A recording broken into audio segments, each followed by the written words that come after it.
Frumenty was a staple food in medieval England. At its heart, it was a porridge, but it was a special kind of porridge made from wheat. The name itself comes from the Latin word for grain, frumentum. That tells you how fundamental it was. This was not a side dish or a novelty. For many people, this was food. So, the basic recipe was simple. You take whole wheat berries, crack them, and boil them in a liquid until they are soft and thick. The cracking was important. It broke the tough outer layer of the wheat, allowing it to absorb water and cook down into a creamy consistency. Without cracking, you would just have tough, boiled grains. The liquid used could be anything. For the poorest people, it was often just water. If you were a bit better off, you might use milk or maybe a thin broth. For the rich, the options were much grander. They used rich almond milk cream or a flavorful meat stock. The choice of liquid was the first step in defining the dish. It decided whether you were eating for survival or for pleasure. Frumenty could be either savory or sweet. A savory version might be cooked in beef broth and served plain, seasoned with salt. A sweet version could be enriched with milk, honey, or sugar and spices. It was incredibly versatile. This adaptability is why it lasted for so long and was eaten by so many different people. It was a blank canvas. The cook and their budget determined the final picture. Imagine the texture. It would have been thick and substantial. The cracked wheat berries would still have some bite, a pleasant chewiness. It wasn't a smooth, uniform gruel like modern oatmeal might be. It was heartier. It filled the stomach and provided slow-burning energy from the whole grains. In a world of hard physical labor, this was crucial. A bowl of frumenty in the morning could get a farmer through hours of work in the fields. Who ate it? Everyone. A peasant ate frumenty. A king ate frumenty. Of course, they were not eating the same dish. The peasant's bowl was sustenance. The king's bowl was a delicacy. This one food item tells a story of the deep social divides of the medieval period. It was a common thread running through the entire social fabric, from the humblest cottage to the most lavish castle. But the thread changed color and texture depending on who was holding it. It wasn't just an English dish either. These variations existed across Europe. Anywhere wheat was a primary crop, people figured out how to make a porridge from it. But English sources, particularly from the later Middle Ages, give us a very clear picture of frumenty and its place in society. Cookbooks from royal courts describe it in detail. Household accounts list the ingredients purchased for it. It appears in poems and stories. This was not a forgotten food. It was central to the medieval diet. It was breakfast, lunch, or dinner. It could be a simple daily meal or a celebratory feast dish. It changed with the seasons and the religious calendar. During Lent, when meat and dairy were forbidden, people ate a plain, water-based frumenty. At Christmas, it was enriched with the best ingredients available. Understanding frumenty is understanding a fundamental part of medieval life. It represents the reality of their food, simple ingredients transformed by long cooking and adapted to fit any circumstance. It was a taste of home for an entire era. Not all frumenty was the same. The bowl served to a farmhand was a world away from the one placed before a king. This single dish shows the huge gap between the rich and the poor in the Middle Ages. The basic ingredient, cracked wheat, was the same, but everything else was different. Let's start with the peasant's frumenty. This was a food of necessity. A farmer would grow the wheat himself. His family would help harvest it, thresh it, and store it. To make frumenty, the wheat berries would be cracked at home, perhaps with a simple stone hand mill called a quern, or even just a mortar and pestle. It was hard work. The cracked wheat would then be boiled in water, just water. Milk from a family cow was a valuable resource, often used for making butter or cheese that could be sold or stored. To use it in a daily porridge might be seen as a luxury. The peasant's frumenty would be cooked in a single pot over the central hearth of their small cottage. It would be a long, slow simmer. The seasoning would be minimal. A pinch of salt, if they could afford it. Maybe some herbs gathered from the nearby woods, or a small garden patch like parsley or thyme. It would be thick, filling, and probably quite bland. It was fuel. It was what kept you going. There was no pretense of it being anything more than that. Sweeteners were rare. Honey was available but valuable. Sugar was an unimaginable luxury, so the daily bowl was simple, savory, and functional. Now, let's look at the frumenty of the nobility. This was a dish of status and pleasure. It was prepared in a vast castle kitchen full of specialized staff. The wheat itself might be finer, milled more carefully to remove more of the bran. The cooking liquid would not be water. It would be something rich and expensive. Almond milk was a favorite in noble kitchens. Making it was a time-consuming process. Almonds were imported and costly. They had to be blanched, ground into a paste, and then mixed with water and strained to create a creamy white liquid. It was a sign of wealth. It also had the practical benefit of being dairy-free, so it could be used during Lenten periods when animal milk was forbidden. The enrichments were what truly set it apart.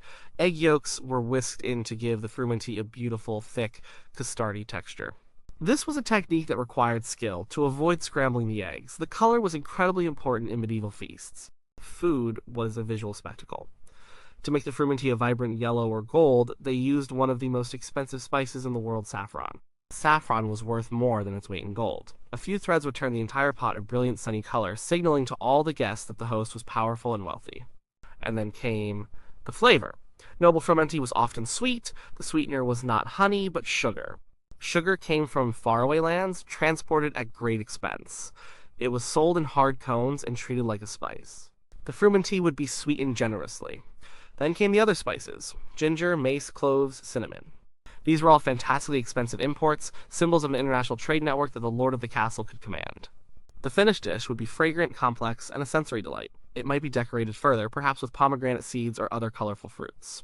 A famous 14th century cookbook, The Form of Cury, compiled by the master cooks of King Richard II, contains a recipe for frumenty. It calls for cracked wheat, rich broth, and almond milk. It specifies using saffron for color and adding sugar for sweetness. This wasn't just a suggestion, it was the standard for a royal feast. This dish was not fuel. It was a statement. It said, look at what I can afford, look at the skill of my cooks, look at my power. So when a king and a peasant both ate frumenty, they were participating in the same food culture, but from opposite ends of the spectrum. The peasant's bowl spoke of the land and survival. The king's bowl spoke of wealth, trade, and a world of refined taste. Frumenty was more than just a daily meal. It held a special place at the feast table. On holidays and important occasions, it was transformed from a simple porridge into a celebrated centerpiece. Its role in these celebrations shows how deeply it was woven into the cultural and religious life of the time. Its most famous pairing was with meat, especially venison. Frumenty with venison was a classic combination mentioned frequently in medieval literature and cookbooks. For a Christmas feast or a wedding celebration, a whole roasted deer would be presented, and a large bowl of rich, creamy frumenty would be served alongside it. It functioned almost like a gravy or a rich sauce. The thick, slightly sweet and spiced porridge would complement the strong, gamey flavor of the venison. Think of it like a medieval version of Thanksgiving turkey with stuffing and mashed potatoes. It was the expected traditional accompaniment. The richness of the frumenty, often made with cream, egg yolks, and spices on these occasions, was meant to match the richness of the event. A lord showing off his hunting prowess by serving a deer from his private park would serve an equally impressive frumenty to go with it. It was a pairing of power over the land and its animals, and power over the trade routes that brought in the expensive spices for the porridge. Christmas was a particularly important time for frumenty. The 12 days of Christmas were a time of feasting and celebration, and frumenty was often on the menu. It was warm, comforting, and could be made incredibly luxurious. The spices associated with Christmas today, like cinnamon, cloves, and nutmeg, were the very same spices used to flavor a festive frumenty. Over time, this dish evolved. As dried fruits like raisins and currants became more available, they were added to the mix. This enriched, spiced, fruit-filled wheat porridge is considered by many food historians to be a direct ancestor of the modern Christmas pudding. The lineage is clear from a simple grain porridge to a rich festive dish, and finally to a steamed, fruit-laden pudding. But the feasting wasn't always so conventional. The medieval palate was different from ours, and they had a taste for unusual combinations and a broader definition of what constituted meat. On special fast days, when red meat was forbidden, but fish was allowed, frumenty would be served with a different kind of protein. One of the most surprising pairings was frumenty with porpoise. Yes, porpoise. In the Middle Ages, porpoises and even whales were classified as fish, making them acceptable to eat on days of religious abstinence.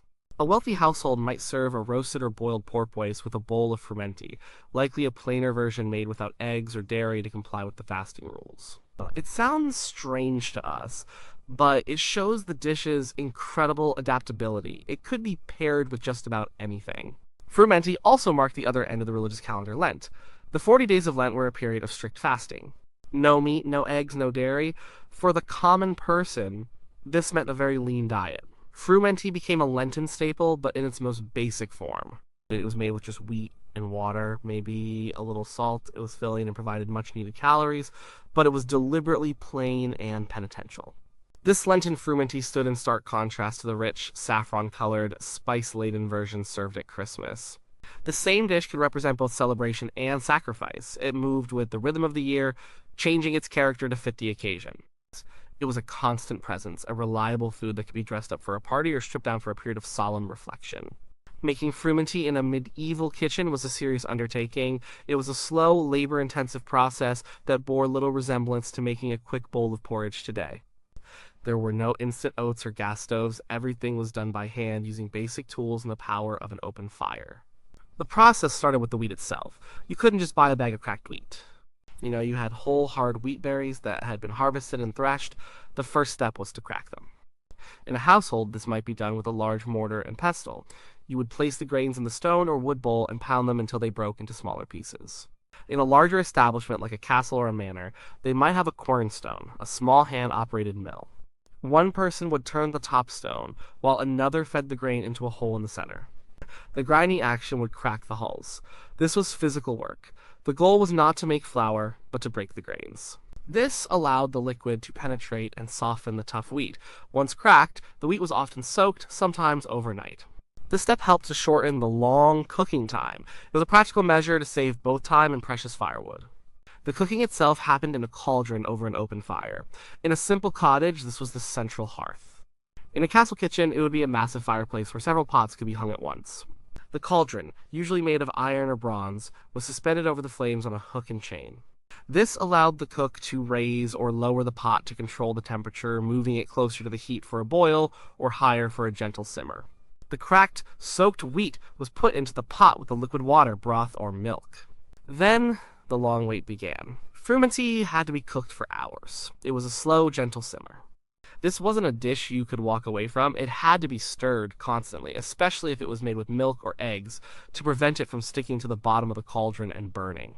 The image of a cook standing by the fire, patiently stirring a big pot, was a daily reality. The constant stirring helped to break down the starches in the wheat, creating the thick, creamy texture that was so desired. As the frumenty cooked, the other ingredients were added. If it was a rich version, the cook would have to be careful. Adding egg yolks required skill. They would be beaten separately and then tempered with a little of the hot porridge before being stirred into the main pot. This prevented them from curdling and turning into scrambled eggs. Spices, which were precious, would be added towards the end of the cooking process to preserve their flavor and aroma. The saffron would be steeped in a little hot liquid to release its color before being mixed in, ensuring an even, golden hue. There were no standardized recipes with precise measurements or cooking times. A cook worked by experience, feel, and sight. They knew by the look and smell of the frumenty when it was ready. They adjusted the fire by adding or removing wood. They tasted and seasoned as they went. Every batch would have been slightly different.